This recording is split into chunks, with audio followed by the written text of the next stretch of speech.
Hello friends, Gayatri క్రియేషన్కు స్వాగతం. ఈరోజు మనం తాతయ్య చెప్పిన కథల్లో నుంచి ఒక కథ చెప్పుకోబోతున్నాం. అదేమంటే మనిషి ఆయుర్దాయం. తాతయ్య ఏ విధంగా చెప్పాడో చూద్దాం. తాతయ్య వచ్చేసరికి పిల్లలు తలా ఓ మాట అని కిలకిలా నవ్వుకుంటున్నారు. కోతి అచ్చు కోతే, కోతల్లే బోసినోరు మాటి మాటికి ఆడిస్తాడు.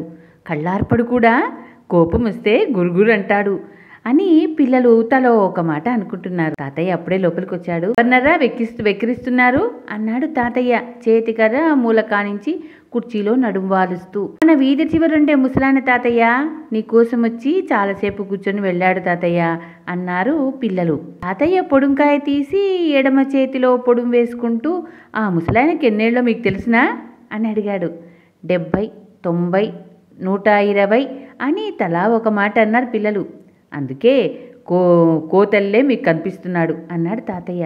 అదేమిటి తాతయ్య అన్నారు పిల్లలు తాతయ్య మాట అర్థం కాక. మీకు కథ చెప్పాను కదంట్రా అన్నాడు తాతయ్య. లేదు తాతయ్య, చెప్పు తాతయ్య, అదేం కథ తాతయ్య అని పిల్లలు చుట్టూ మూగారు. మనిషి ఆయుర్దాయం కథ చెప్పలేదా మీకు? ఇప్పుడు చెప్తా వినండి అంటూ తాతయ్య పొడుం పీల్చి కథ ప్రారంభించాడు. బ్రహ్మదేవుడు సృష్టి అంతా పూర్తి చేశాక మనిషికి ప్రకృతినంతా చూపించి దీని మీద నీదే పెత్తనమోయ్ అన్నాడు. బ్రహ్మదేవుడు సృష్టించిన కొండలను, వనాలను, నదులను, సముద్రాలను, గొప్ప మైదానాన్ని చూసి మనిషి ఎంతో ఆనందపడి, అయితే తాతగారు ఈ ప్రకృతి మీద నేను ఎంతకాలం పెత్తనం చేస్తాను అని అడిగాడు. నీకు 30 ఏళ్ల ఆయుర్దాయం నిర్ణయించాను బాబు అన్నాడు బ్రహ్మదేవుడు. అంతేనా? నా ఆయుర్దాయం ఇంకాస్త పెంచండి తాతగారు అని మనిషి బ్రహ్మదేవుడిని వేడుకున్నాడు. అది నా చేతిలో ఉన్నది కాదు నాయన.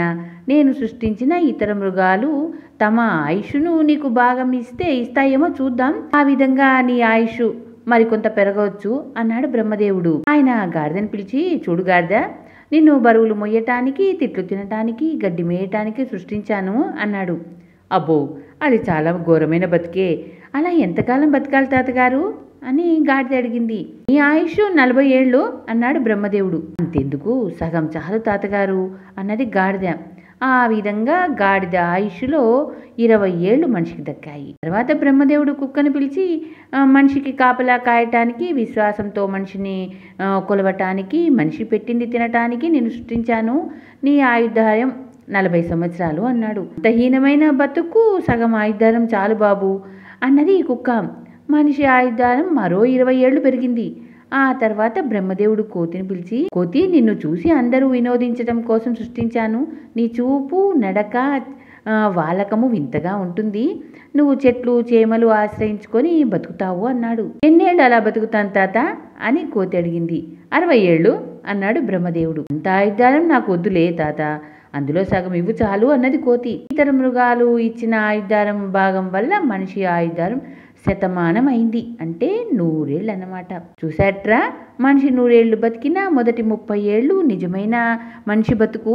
ఆ తర్వాత 20 ఏళ్ళు పెళ్ళాం పిల్లల కోసం అడ్డమైన చాకరీ చేసి మనిషి గాడిదలా బతుకుతాడు. 50 నుంచి 70 దాకా మనుషులు వాళ్ళ మంచి చెడ్డలు కనిపెడుతూ వాళ్ళు పడేసిన తింటూ కుక్క బతుకుతాడు. 70 దాటాక చూశారు, పళ్ళూడి కంటి చూపు ఆనక దొడ్డికాళ్ళు పడి నడుస్తూ కోతిలా బతుకుతాడు. మీరు ముసలాయన్ను కోతి అనటం వింతేమిటి?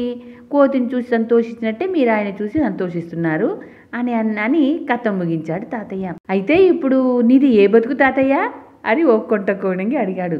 గాడిదెల్లారా, సమానం కథలు కబుర్లోని తప్ప మీకు చదువు సంధ్య ఏమీ ఉండదు, పదండి వెళ్ళి చదువుకోండి అని తాతయ్య పిల్లలను తరిమేశాడు. ఇదండి పిల్లలకు తాతయ్య చెప్పిన కథ. ధన్యవాదములు. త్వరగా మీకో మాట, నా ఛానల్లోని కథలు మీకు నచ్చినట్లయితే లైక్ చేయండి, షేర్ చేయండి, కామెంట్ చేయండి, సబ్స్క్రైబ్ చేయడం మాత్రం మరవకండి.